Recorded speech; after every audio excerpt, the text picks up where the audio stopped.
धन्यवाद छ।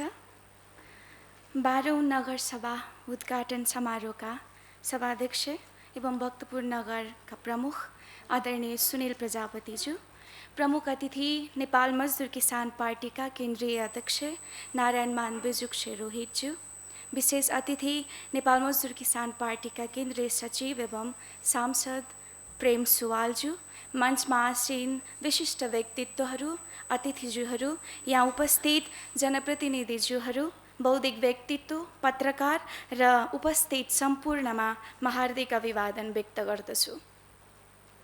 जनताको अपार माया र आस्थासहित निर्वाचित सम्पूर्ण जनप्रतिनिधिहरूमा म सबैभन्दा पहिला हार्दिक बधाई ज्ञापन गर्दछु।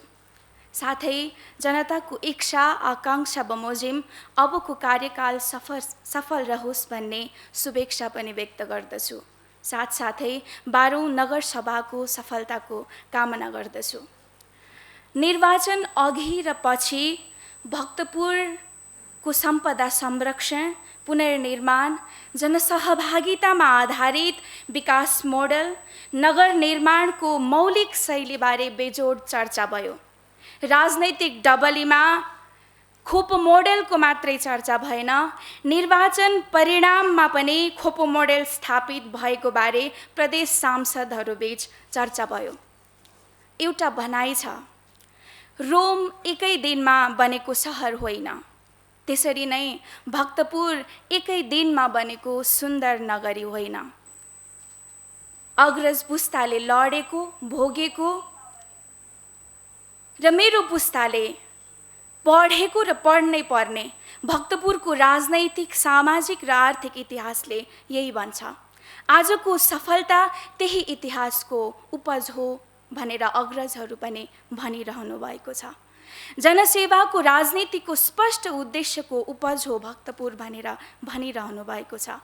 पार्टीका अग्रज पुस्ताको समर्पण, इमानदारी, समाजप्रतिको जिम्मेवारी बोध र सङ्घर्षको आधारशिलामा भक्तपुर उभियो। 2039 देखि आजसम्मको नेमकिपाको अनवरत जीत पार्टीको विचार र नेतृत्व नै हो भन्ने राजनैतिक विश्लेषक र बुद्धिजीवीहरू पनि यति बेला भनिरहनु भएको छ। 2017 सालदेखि पञ्चायती चुनावमा भाग लिने निर्णय, राजाले ल्याएको र कम्युनिस्ट भन्नेहरूले लत्याएको भूमि सुधारको उपयोगको निर्णयले असाध्यै पछाडि परेका किसानहरूको जनजीवन, राजनैतिक चेतना स्तर उठाउन मद्दत गर्यो। साँढे धपाउने आन्दोलन, भूमि सुधार, मोहियाने हक सुरक्षण आन्दोलन अर्थात् किसान आन्दोलन राजनैतिक रूपले मात्र महत्त्वपूर्ण आन्दोलन थिएन, जनताको जनजीवन र भक्तपुरको अर्थतन्त्रमा परिवर्तन ल्याउने आन्दोलन पनि थियो। मुठ्ठीभर साहु महाजनको वरिपरि घुमेको अर्थतन्त्र किसानहरूको हातमा आइपुगेको समय अथवा त्यो परिवर्तन थियो। कृषि प्रधान समाजमा परिवर्तन या क्रान्तिको निम्ति किसान समस्या र भूमि समस्या हल गर्नुलाई प्राथमिकतामा राखिन्छ। क्युबा, चीन, प्रजाको कोरियामा किसान आन्दोलन र समाजवादी क्रान्तिपछि प्राथमिकतामा परेको कृषि सुधार या क्रान्तिको चरण या इतिहास अध्ययनले यही भन्छ। भक्तपुरमा त्यो समाजवादी चिन्तनको प्रयोग सफल भएको मानिन्छ। विश्लेषकहरूको यही भनाइ छ। सरसफाई, शैक्षिक आन्दोलनहरूले बहुसङ्ख्यक किसानहरूको सांस्कृतिक र सामाजिक अवस्था उकास्यो। त्यति मात्र होइन, जनसेवामा समर्पित रहने नयाँ पुस्ताको तयारी र जनतालाई राजनैतिक रूपमा सचेत र सङ्गठित गर्ने विचारधारात्मक आन्दोलन पनि सँगसँगै अगाडि बढाइयो र अहिले पनि चालु छ। पार्टी अध्यक्ष कमरेड रोहितको नियमित प्रशिक्षण र मार्गनिर्देशनले मूर्त र अमूर्त सम्पदाको यो सहर, नाचगानको यो नगरी, सभ्यताको यो भूमि अझ उजेलियो, स्वाभिमानी, स्वावलम्बी भई उभियो। त्यसैले त पञ्चायतले जोर जबरजस्ती गरेर ढाल्न खोजेको, नेपाल मजदुर किसान पार्टी समूल नष्ट गर्न खोजेको त्यो विचारलाई ढाल्न सकेन। शासक दलहरूले पटक पटक सङ्गठित भएर अथवा शासक दलहरू एकजुट भएर हामी माथि हमला गर्दा पनि त्यो सफल भएन। यही इतिहासको जगमा 15 वर्षको जनप्रतिनिधि विहीनतापछि भक्तपुर नगरपालिकाले गएको 5 वर्ष जनताको इमान्दारीपूर्वक सेवा गर्यो। आदरणीय द्रष्टा कमरेड रोहितले देख्नुभएको 100 वर्षपछिको भक्तपुरलाई मार्गदर्शक नीति तथा कार्यक्रमको रूपमा अगाडि बढाइयो। बौद्धिक जगतले दिएको खोपो मोडेलको नाम, नेपालकै उत्कृष्ट अर्थात् प्रथम नगरपालिकाको उपाधि र निर्वाचनमा जनताले देखाएको प्रेम त्यही नीति कार्यक्रमको सफलता हो भन्दा फरक नपर्ला। अबको कार्यकाल त्यही दूरदृष्टिको आधारशिलामा सफल होस्। अबको पाइला त्यही धरातलमा त्यही आधारशिलामा चालिने विश्वास पनि व्यक्त गर्दछु। फेरि पनि शिक्षा, स्वास्थ्य, सम्पदा संरक्षण र हस्तकला, ग्राम निर्माण र उत्पादन प्रवर्धनमा जोड दिई आफ्नै खुट्टामा उभिएको पर्यटन उद्योगलाई प्राथमिकतामा राखिनु आज पनि उत्तिकै जरुरी छ। नीति तथा कार्यक्रममा ती कुराहरू आएको छ। भक्तपुरले शिक्षा दियो, रोजगारी दिएन भन्ने भ्रमको खेती यति बेला युवाहरू बीच पाइन्छ। एउटा स्थानीय तहले रोजगारीको निम्ति युवाहरूलाई सक्षम बनाउने हो, सिप दिने हो, त्यो भक्तपुर नगरपालिकाले गरिरहेको हामीले देखेका छौँ। जनशक्ति तयारी गर्ने नै तयारी गर्नु नै स्थानीय तहको सफलता हो।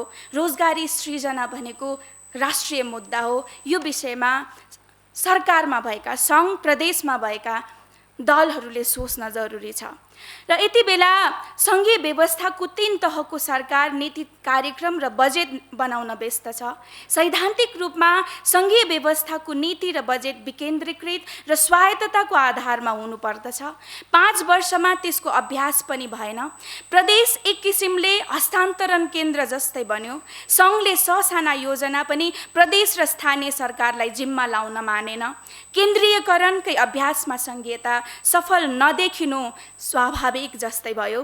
प्रदेशहरूकै कारण देश आर्थिक सङ्कटमा पुग्यो भन्ने धारणाहरू पनि सुनिए। वास्तवमा भन्ने हो भने शासक दलहरूसँग प्रदेश सञ्चालनको अथवा सङ्घीयतालाई अगाडि बढाउने कुनै भिजन नै नभएको हामीले महसुस गर्यौँ। आयात गरिएको सङ्घीय व्यवस्था कहीँ कतै बाँदरको हातमा नरिवल पनि भएको हामीले देख्यौँ। सत्ताको लुच्छाचुडी, भागबण्डा प्रदेशमा पनि दोहोरिरह्यो। 4 वर्षमा 3 मुख्यमन्त्री परिवर्तन, मन्त्रीमण्डल हेरफेर, भ्रष्टाचार र अस्थिरताले त बागमती प्रदेश सरकार बदनाम नै भयो। अब फेरि केही समय पछाडि मुख्यमन्त्री परिवर्तन हुँदैछ भन्दा देख्नेलाई लाज जस्तो भएको छ। सत्ताको कुकुर झगडाकै कारण भएको बजेट पनि, प्रदेशसँग भएको बजेट पनि 20-30% मात्र कार्यान्वयन हुनु ठुलो विडम्बनाको विषय बनेको छ।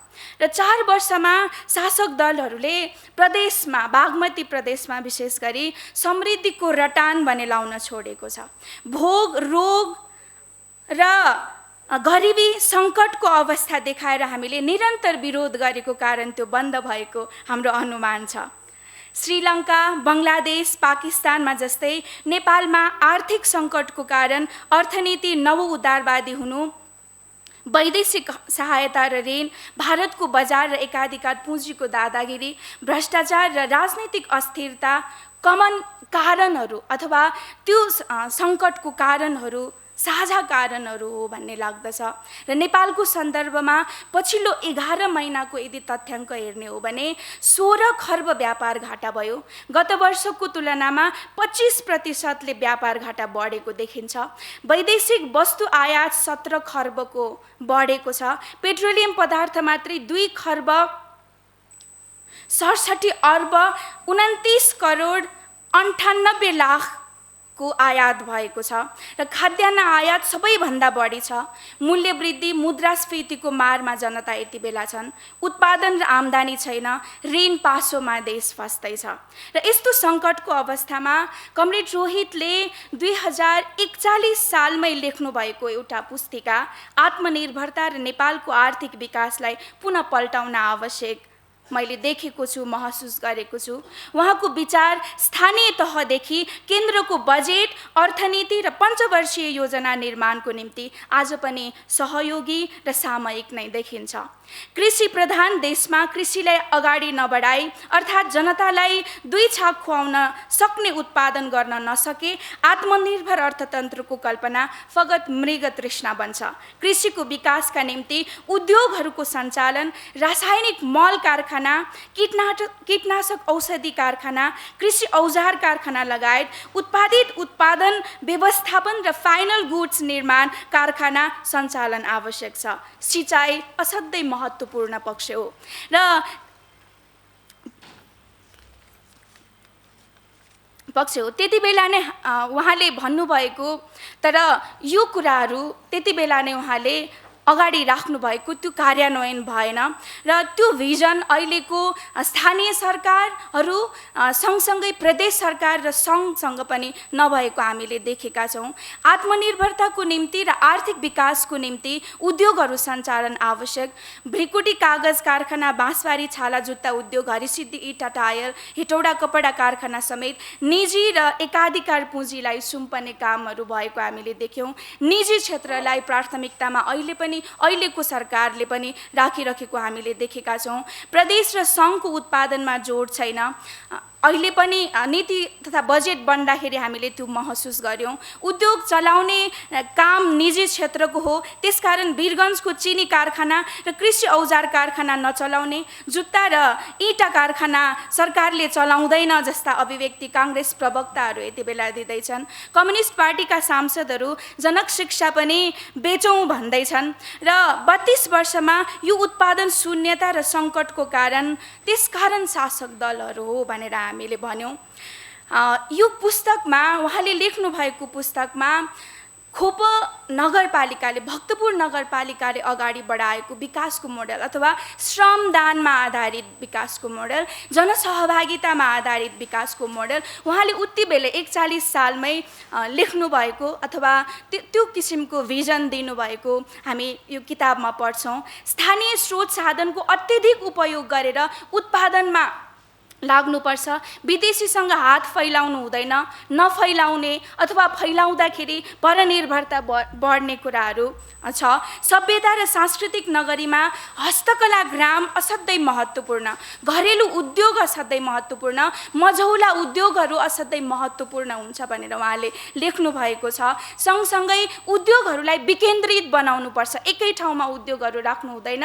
हमला हुँदाखेरि अथवा वैदेशिक हमलाहरू हुँदाखेरि, युद्धहरू हुँदाखेरि एकै क्षणमा सहर ध्वस्त हुँदा देश पनि ध्वस्त हुने हुनाले विकेन्द्रित रूपमा बनाउनुपर्छ भनेर उहाँले 41 सालमै लेख्नु भएको कुरा आज पनि त्यति नै सामयिक छ।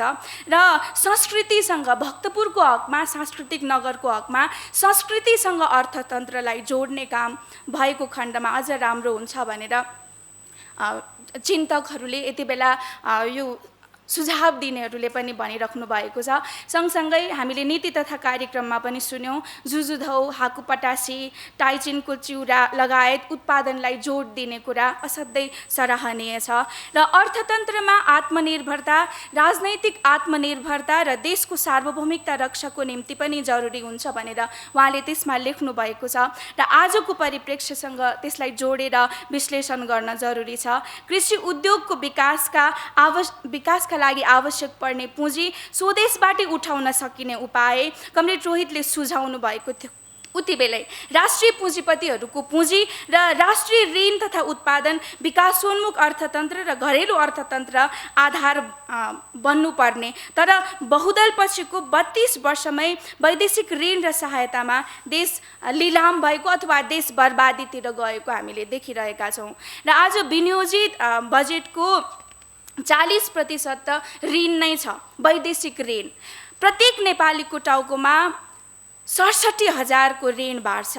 सुगौली सन्धिभन्दा अगाडि आफ्नै खुट्टामा उभिएको देशमाथि आज भारतीय एकाधिकार पुँजी नामको डेमोकल्सको तरवार झुन्डिरहेको हामीले महसुस गरिरहेका छौँ। सानो आर्थिक स्वार्थको लागि एमसिसी संसदबाट पास गर्नु अमेरिकी साम्राज्यवादी हमलाको स्वागत गर्नु जत्तिकै भएको छ। एसपिपीको नाममा अमेरिकी सघन सैन्य गतिविधिले त्यही देखाइरहेको छ र त्यसकारण आत्मनिर्भरताको निम्ति आर्थिक उपनिवेश, विस्तारवाद, साम्राज्यवाद र एकाधिकार पुँजी विरुद्ध सङ्घर्ष पनि जरुरी छ। त्यो पुस्तकले त्यही हामीलाई मार्गनिर्देश गरेको छ। चीनमा जापानी र अमेरिकी साम्राज्यवाद विरोधी सङ्घर्ष, भियतनाममा फ्रान्सेली उपनिवेश विरुद्ध सङ्घर्ष, क्युबा र कोरियाको सङ्घर्षले त्यही शिक्षा दिइरहेको महसुस हुन्छ। त्यसैले क्युबा 62 वर्षको अमेरिकी नाकाबन्दीमा पनि आत्मनिर्भर र सार्वभौम छ। दक्षिणमा अमेरिकी सेनाको तैनाथीले पनि प्रजाको कोरियाको आर्थिक विकास र समृद्धि रोक्न सकेको छैन र कमरेड रोहितको यही मार्गनिर्देशक दृष्टिकोण, दूरदृष्टिले भक्तपुरको राजनैतिक, आर्थिक, सामाजिक संरचना निर्माण भएको हो। अबको नीति कार्यक्रम र बजेट पनि समाजवादी चिन्तन र आफ्नै खुट्टामा उभिने विचारको जगमा तयार होस् भन्ने शुभेच्छासहित बिदा हुन्छु। धन्यवाद।